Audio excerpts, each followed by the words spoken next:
ধর্মগ্রন্থ ধর্মগ্রন্থ কি হওয়ার দরকার? ধর্মগ্রন্থ মানে কি?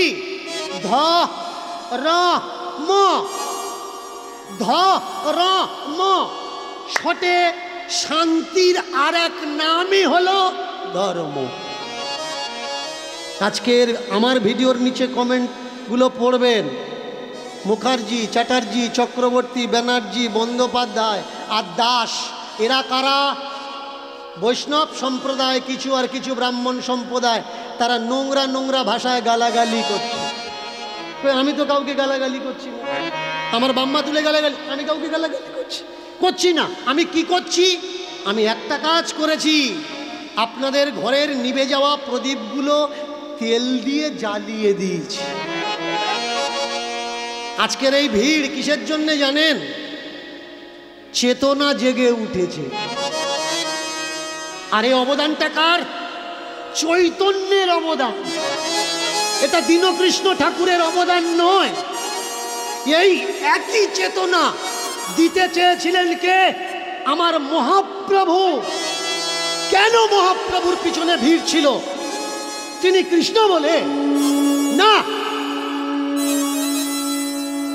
কৃষ্ণের মাধ্যম দিয়ে তিনি সমাজকে জাগাতে চেয়েছিলেন। কৃষ্ণকে দিয়ে তিনি দেখলেন সব থেকে অন্ধকার কোন জায়গায়? সব থেকে অন্ধকার সেই জায়গায় যে জায়গায় আলোটা জ্বলছে। মহাপ্রভু তো অন্য পথ বেছে নিতে পারতেন।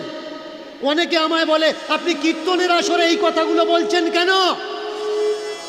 আপনি স্টেজ করে বাজারে দাঁড়িয়ে রাজনীতির নেতাদের মতো দাঁড়িয়ে বলুন না, কীর্তনের আসরে বলছেন কেন?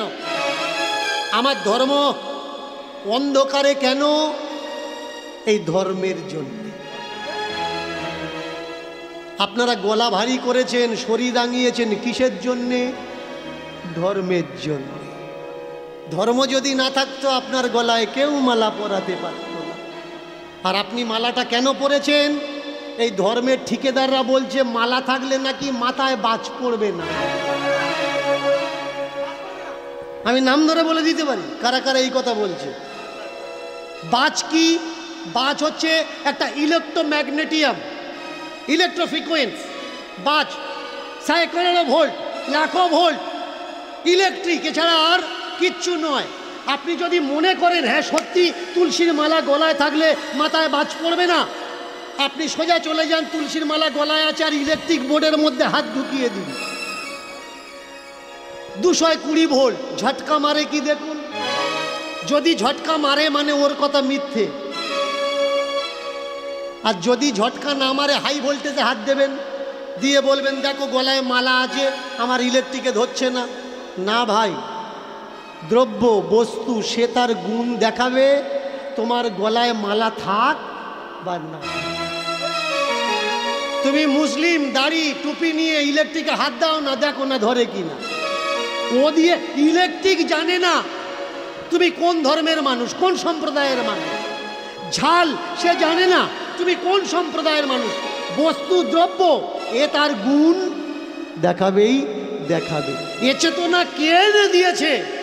আমার মহাপ্রভু এনে দিয়েছে। ইতিহাস ঘেঁটে দেখবেন।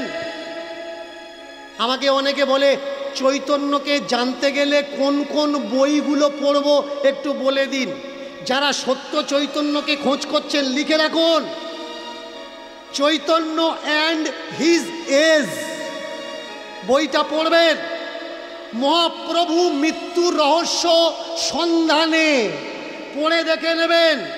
পড়বেন শৈবাল মিত্রের লেখা গোরা গ্রন্থ, পড়বেন জয়দেবের লেখা, জয়দেব বন্দ্যোপাধ্যায়ের লেখা কাহা গেলে তোমা পাই, পড়ে নেবেন নিখোঁজ গোরা, পড়ে নেবেন উড়িষ্যার অন্ধকার, পড়ে নেবেন হিস্ট্রি অফ উড়িষ্যা। 5-7খানা বইয়ের নাম বললাম, তাহলে আপনার ভিতরে আর প্রশ্ন থাকবে না সত্য চৈতন্য কোনটা আর কাল্পনিক চৈতন্য কোনটা। মহাপ্রভুর পার্ষদ যারা, তারা বলছে মহাপ্রভু সন্ন্যাস নিতে চায়নি, মহাপ্রভুর মার বউ দুজনে মিলে মহাপ্রভুকে সন্ন্যাসী হতে বাধ্য করেছে। কেন? তা না হলে মহাপ্রভুর সম্প্রদায়ের মানুষ, তাদের ভিতরে একটা মতবাদ শুরু হয়েছে।